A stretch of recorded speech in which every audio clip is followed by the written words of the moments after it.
دین کی خیر کرے، آپ کی اہل بیت کی خیر کرے۔ آپ غمگین ہیں، آپ رو رہے ہیں، آپ کی زلفیں بکھری ہوئی ہے۔ میرے آقا نے کہا ابن عباس آج میرا حسین کربلا میں شہید ہو گیا، صبح سے لے کر اب تک میں کربلا کے میدان میں شہیدوں کا خون جمع کر رہا تھا، شہیدوں کا خون میں نے جمع کیا ہے۔ حضرت سیدنا بابا فرید الدین گنج شکر فرماتے ہیں کہ شب عاشور میں کسی نیک عورت نے میدان کربلا کو خواب میں دیکھا کہ ایک عورت ہے نقاب پوش جو اپنی آستین سے کربلا کی دھرتی کو جھاڑ رہی ہے اور کنکر اٹھا اٹھا کر کے چن رہی ہے۔ اس عورت نے پوچھا بی بی یہ کون سا میدان ہے اور آپ یہ کنکر کیوں اٹھاتی اور صاف کرتی ہے؟ تو اس عورت نے جب اپنے چہرے سے پردہ ہٹایا تو کہا کہ میں فاطمہ بنت محمد ہوں، میں فاطمہ ہوں، تیرے نبی کی بیٹی ہوں۔ کہا بی بی آپ میدان کو جھاڑو دیتی ہے؟ فرمایا ہاں یہ کربلا کا میدان ہے اور اسی جگہ پر میرا حسین گھوڑے سے زمین پہ گرے گا، تو میں پہلے سے کنکر اٹھا رہی ہوں کہ میرے حسین کو کنکر نہ چبھ جائے۔ یہ ہے داستان کربلا۔ ڈاکٹر اقبال اسی لیے تو کہتے ہیں غریب سادہ وہ رنگی ہے داستان حرم، غریب سادہ وہ رنگی ہے داستان حرم، حسین انتہا اس کی ابتدا ہے اسماعیل۔ یہ میرے مولا حسین کی داستان کربلا ہے۔ تو جس وقت لاشوں کے قریب یہ آئے، امام زین العابدین نے ان التیاریح الصبا یوما الى ارض الحرم بلغ سلامی روضتا فیہا النبی المحترم، یہ پڑھا تو اپنے بیگانے سب رونے لگے۔ امام علی مقام کا وہ چھوٹا سا لٹا پیٹا قافلہ 11 محرم کی صبح دن تڑکے کوفہ کی طرف روانہ ہو گیا۔ کوفہ والوں کو اعلان کر دیا گیا کوفہ والوں جشن کرو جشن۔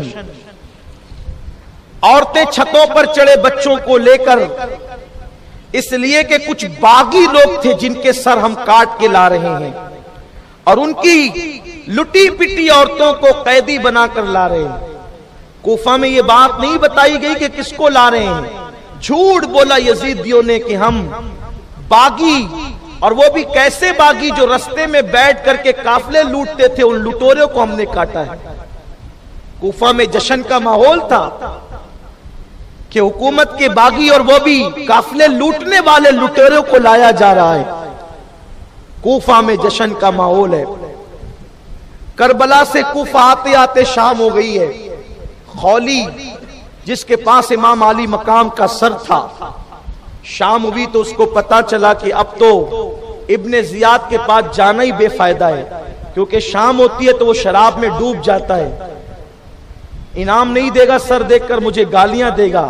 تو اس نے سوچا کہ ابن زیاد کے پاس نہ جاؤں بلکہ اپنے گھر جاتا ہوں، صبح جاؤں گا جب اس کا نشہ اتر جائے گا۔ دیکھو اہل بیت کا دشمن کبھی حلالی بندہ نہیں بنتا، یہ خاص بات آپ ذہن میں رکھیے، حدیث پاک سے ثابت ہے۔ جو غیر حلالی ہوتے ہیں وہی اہل بیت سے دشمنی کرتے ہیں، یہ حدیث رسول ہے۔ یہ ابن زیاد جو ہے نا، ابن زیاد کے باپ کا نام ہے زیاد، اس کا نام عبید اللہ، اس کے باپ کا نام زیاد، اور زیاد کے باپ کا نام آج تک تاریخ میں لکھا ہی نہیں گیا۔ مورخین نے جب بھی زیاد کے باپ کا نام لکھا تو کہا زیاد ابن ابی، زیاد ابن ابی، زیاد اپنے باپ کا بیٹا، اپنے آج تک نہیں معلوم اس کا باپ کون ہے۔ لیکن بعض محققین نے تحقیق کی تو پتا چلا کہ ایک شخص اسلام لانے سے پہلے اس نے زیاد کی ماں کے ساتھ زنا کیا، اس سے زیاد پیدا ہوا، اسی زیاد سے عبید اللہ ابن زیاد پیدا ہوا۔ یہ کوئی بہت اچھے لوگ نہیں ہیں لوگ جن کی تائید کرنے نکلے ہیں۔ اگر صحیح معنی میں لوگ اسلام کی تاریخ پڑھ لیں، بے جا تعصب سے نکل کر، ہٹ درمی سے نکل کر اسلام کی صحیح تاریخ پڑھے تو کبھی کوئی یزیدی کی حمایت نہیں کرے گا، نہ یزید کی حمایت کرے گا، نہ یزیدیوں کی حمایت کرے گا۔ بلکہ کہنے والوں نے کہا ہے انسان کو بیدار تو ہو لینے دو، ہر قوم پکارے گی ہمارے ہیں حسین۔ حسین وہ ہیں جن کو بڑے بڑے کافر مورخین نے، محققین نے خراج عقیدت پیش کیا ہے۔ تو شام ہوئی تو قافلہ باہر روک دیا گیا اور خولی اپنے گھر میں داخل ہوا۔ اس کی بیوی نے کہا کہاں تھا اتنے دن سے؟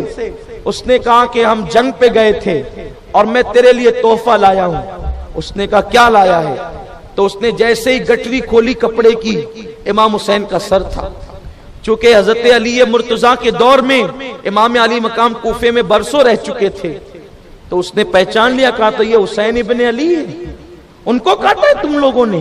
اس نے بڑی بہادری سے کہا ان کو کاٹا ہے، ان کی بیویوں کو ہم کنیز بنا کے معاذ اللہ قیدی بنا کے لا رہے ہیں۔ لعنت ہو یزیدیوں پر، اور یزیدیوں کی حمایت کرنے والوں پہ بھی لعنت ہو۔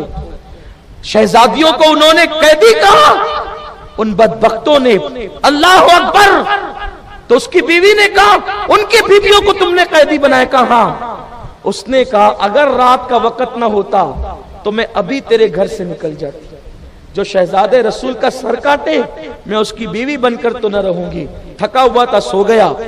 اس کی بیوی اٹھی، امام علی مقام کی بکھری ہوئی زلفوں کو دھلا، زلفیں سواری، خوشبو لگائی اور کھڑی ہو گئی درود پڑھتے ہوئے۔ اسی عالم میں نیند کا غلبہ ہوا تو بیٹھ گئی، درود زبان پہ جاری رہا۔ آنکھ بند ہوئی تو کیا دیکھا کہ 4 عورتیں خوبصورت، اور وہ امام حسین کے سر کو چومتی ہے آ کر اور روتی ہیں۔ اس عورت نے پوچھا آپ کون ہیں؟ تو ایک بی بی نے کہا میں فاطمہ بنت محمد ہوں، حسین کی امی ہوں، آج میرے بیٹے کے چہرے کو چومنے آئی۔ دوسری کو کہا یہ حسین کی نانی ہے خدیجۃ الکبریٰ، آج حسین کے سر کو بوسے دینے آئی ہے کہ میرے نواسے نے نانا سے کیا ہوا وعدہ وفا کر دیا، دین کو تحفظ دے دیا۔